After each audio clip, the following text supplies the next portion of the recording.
So Paddy Neal starting straight away with a 7-a-side game. And if you look at the big screen there for the moment, you'll see right in the centre we have the game for the game-based approach. In about 3 minutes, Paddy will freeze the game, highlight a skill that he needs to work on, and then resume the game. So the game is on now, and you can observe the players. Players from Ballyboden, 15 and 16-year-olds. So there's full rules. Goodbye. It's full rules game, and Paddy's purpose here is to observe the players and see what skill is needed.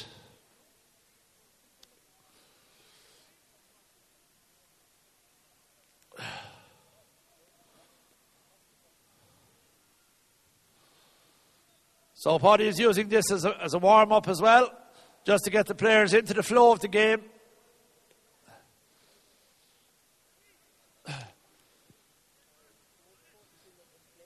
In play, yeah.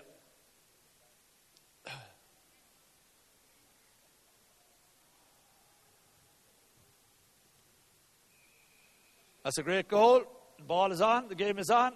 So a very competent group of players here from Ballyboden. And in a few seconds now, Paddy will freeze the game and deal with a skill that he sees that needs to be dealt with. Great boy, well done.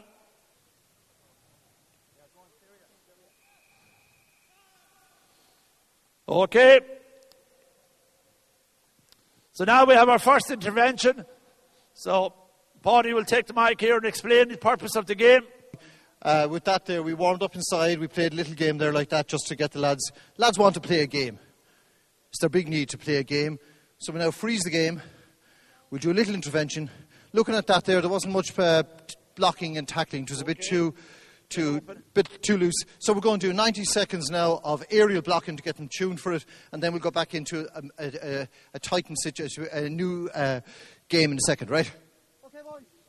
So Paddy's assessment of the situation was the game was quite open and free, and he would like to see the blocking and defensive skills move up a little bit.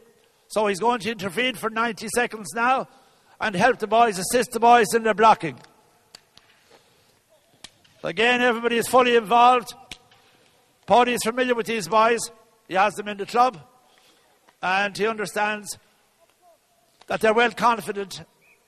They're very confident in him, and they're very confident in themselves, and they're taking on high-level skill very quickly and well motivated. Very good. Now we're going to go into a game, lads, where it's 6 balls on or 8 balls on, Paddy. The forwards against backs, 8 balls on the 40-metre line. The bit of decision making here, because the forwards, the backs don't know which guy's going to go for the ball.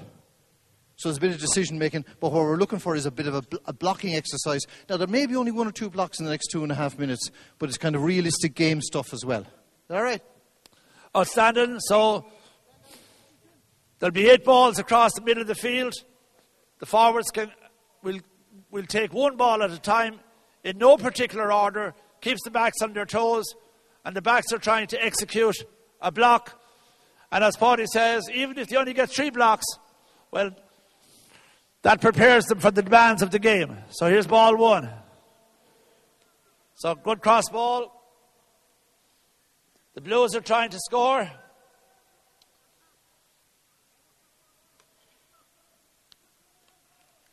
So ball has gone clear.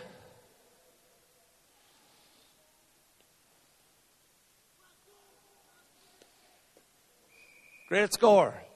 So ball number 2 is already in play. Boys in Blues' job is to score. Great hook there, super hook there.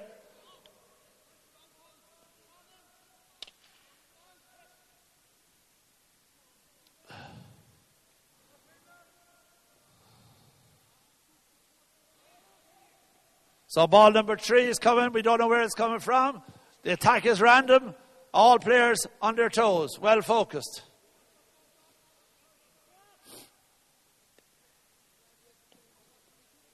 So good intervention there, well cut out.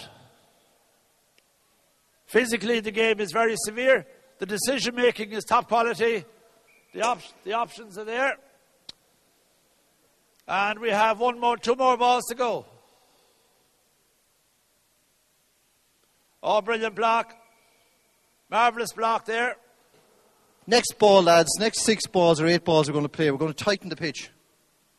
And the restriction is no solo, no hand pass. So we're going to see if we can create more blocking situations now by doing that. So we're tightening the pitch. Okay. The coach has decided that he didn't get as many blocks in as he would like to. Now he's going to do a modification and a restriction on the size of the field. And there'll be modification on the rules that no hand pass will be allowed, and that will allow more opportunity for blocking. It might be seen on the negative side, but the footwork and the evasion of the player in possession will lead to more imagination and more inventiveness. So a tight game, lots of opportunity for blocking and hooking. Very good. Hook straight away. You can't hand pass. Free in now. So there's a restriction on the hand pass. So the hurley the ball has to be struck by the hurley, which allows the other player, if they're in the right area, to execute a block. Could have been blocked there now.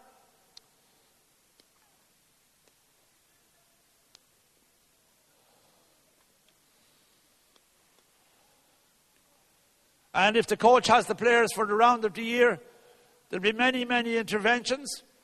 Another intervention might be on the jab rise. Another might be moving off the ball. So there's many opportunities there for the coach to observe your players and make an assessment of what the skill levels are and then assist them.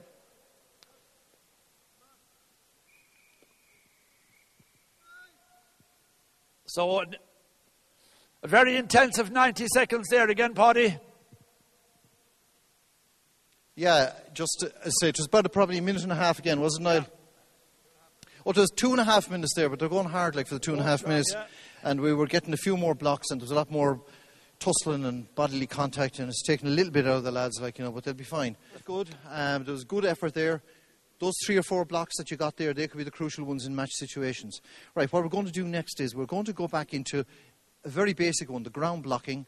The ground blocking, we're going to do that for just, this is our intervention now, because we're focusing today on blocking, area blocking and ground blocking. And you saw yourself, lads, there was a great goal where it was a ground block on Connor, and I think it was Nisha got the goal at the end of it, so for the forwards to be blocking as well. The benefit is there. So we're going to do a bit of ground blocking, and then we're going to go back into the game we did at the beginning, but it's going to be tighter pitch now. We'll see with that intensify. So good.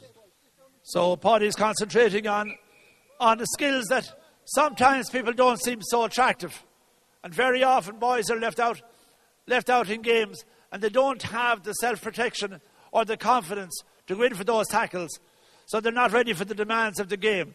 And Paddy's using the games-based approach to assist and then to challenge the players and see how their skills are holding up under real pressure. And there's no hold back in the game, as you see. There's no hold back or no pretend. Everything is for real. 90 seconds of practice here to build the players' confidence, to build their method. Coach is observing very tightly. Each player will get an opportunity for 6 or 8 blocks, get their body behind the ball, get their technique right, and then we'll set up a game to see how that holds up under real pressure.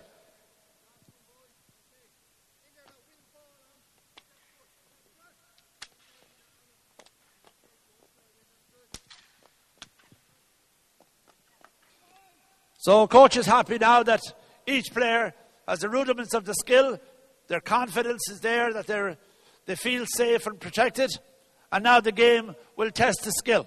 So now, Paddy, we're going to go back into the game we played at the very start when we came out, but we're going to tighten the pitch, and the lads, the focus is on aerial block, ground block, and Niall, who's with me, is going to give a score for any team who does an aerial block or ground block. We're going to play for about 2.5 minutes, but the focus is really on tackling.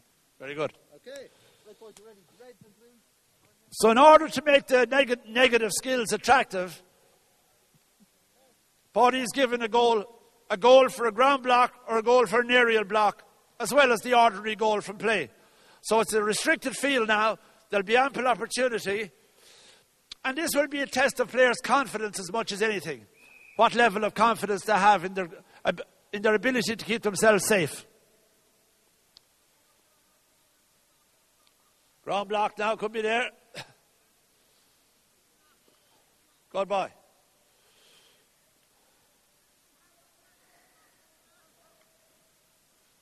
That's a great hook, yeah. Good boy.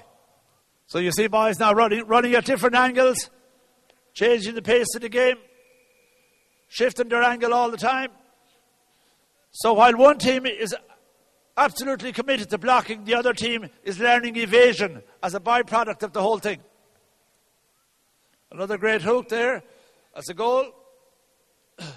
So while the game is set up for the defensive side, the evasion side now is excellent. Good hard run. Good hard run. Well done. Okay, intervention time. The coach has assessed the situation. He'll make a judgment now where we're going next. The main need that players have is to play the game. I've never heard any young lad or young girl coming out and say, I'm really looking forward to doing a heap of drills tonight. Right, so we've got the tension then between the needs of the player, which is a game, and the needs of the coach, which is to improve their technical skills. So I suppose we've got to focus on the two things, and we're really saying, give them the game, but then you intervene, you do your drill, but it's very focused, and then you go back into some type of game which is modified or changed, shortened pitch or whatever it is like that, but which is focusing on the skill that you've developed. And the next one that we're going to do in a few minutes now, you know, with young lads, you've got the needs is a game, but they also have a need to be improving. That is a fundamental need with young fellas. They want to be improving. So then I've got to balance the two things. Very good. So now the coach is working very hard with himself to assess the players' needs and to meet the players' needs. And also keeping in mind the demands of the game when they're in championship this year. So the tension is there between the players' needs and the demands of the game. And these players are quite confident and capable. They're capable of running hard, tackling hard, and no questions asked, and no quarter asked. But it's a very fair, hard game. So these boys are eminently prepared for it. So now Paddy's going to concentrate on the striking. So tell us, Paddy, about the no man's land game. Okay, well, the first game we're going to go at is we're going to take we've sectioned the pitch into three areas, about 20 metres out, then you have a 40-metre no-man land, and then 20 at the far end. The first one we're going to go in with, Paddy, is Blues versus Red in the no-man's land, 8v8. It's a possession game, striking. So there's no hand pass allowed, everything is striking, and we're looking for crisp striking directly to the hand. Okay? And Niall, our manager, will be keeping score. So it's a scoring game. We'll play for about 2 minutes. Which team can get the highest number of consecutive passes? It won't always be tidy and neat. There'll be a good lot of movement, but there's restriction. So very good movement there by number 20 to get out into the corner of the field, use the restricted zone. To execute the pass, a score is made if they execute a good hurley pass. So very often in fields you see players 10 or 15 yards apart, hurling one-on-one, no decision making, no team play, no reality, no tackle coming in. So this is the same idea, but the vision and the opportunity for going wrong is constant. So lots of good hurling passing there now, stretching out using the space, good block. Possession regained. So we want players striking on the run. We want players moving all the time into position to play the modern game.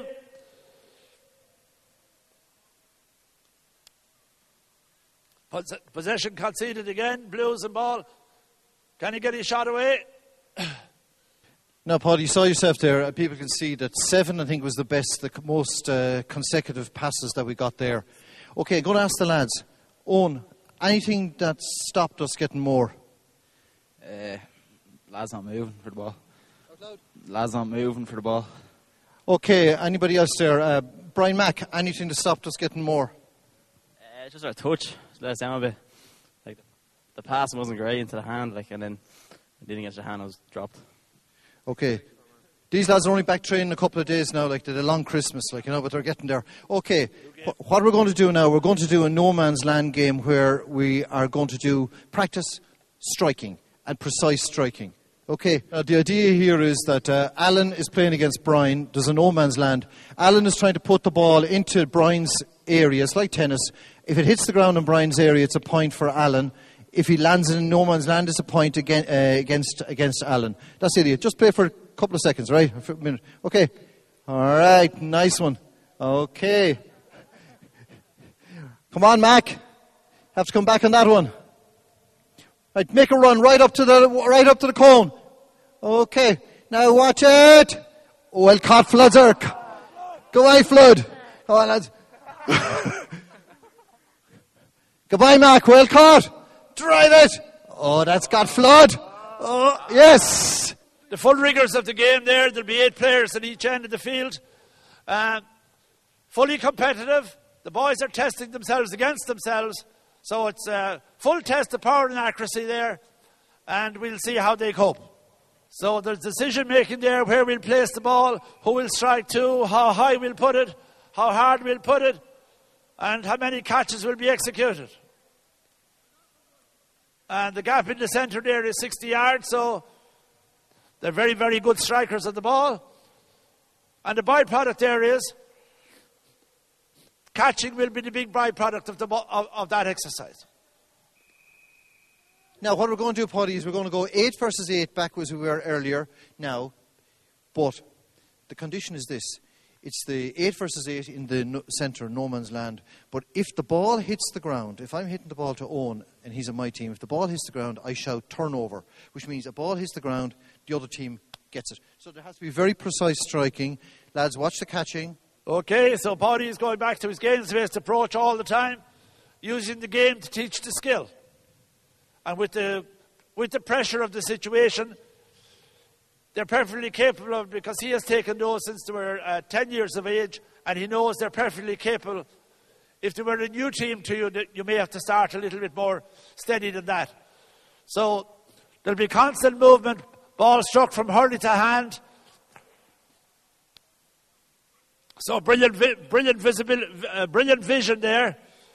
So turnover now, the ball goes astray. So 1. So great evasion there. So magnificent use of the space. Players moving into position very freely. Red ball again. Very good movement. 3, 4, 5, 6, 7, 8. Good movement. Oh, very well intercepted. So because of the intensity, Paddy's game's around 2.5 minutes to 3 minutes. Because of the continuity and the intensity, each player gets a lot of work done in the given time.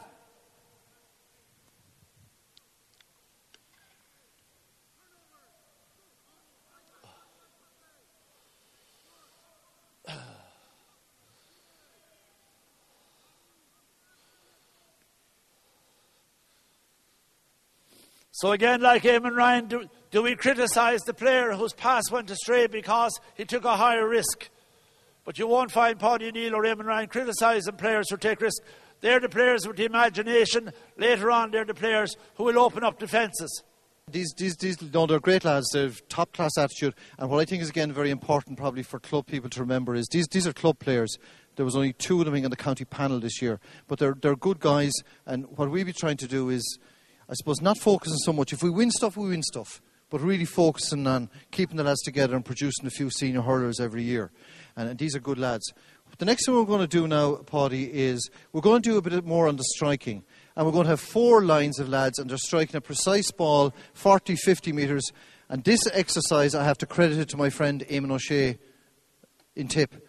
Eamon did a session with our lads early on this year on precision ball and whatever like that. So copyright laws and all the rest of it. I said I'll give this. So we're going to do it. The lads will be in 4 lines, as in a full length of a field. And Gavin is normally full forward, Gavin Corrigan. and Ben plays midfield. So getting them used to delivering a precise ball in. But when Gavin strikes, he's got to go somewhere else laterally, which means that when Ben gets it, he has to watch where Gavin has gone. Somewhere else, yeah. Okay, let's just watch these two for a start. Okay, Gav, right Ben.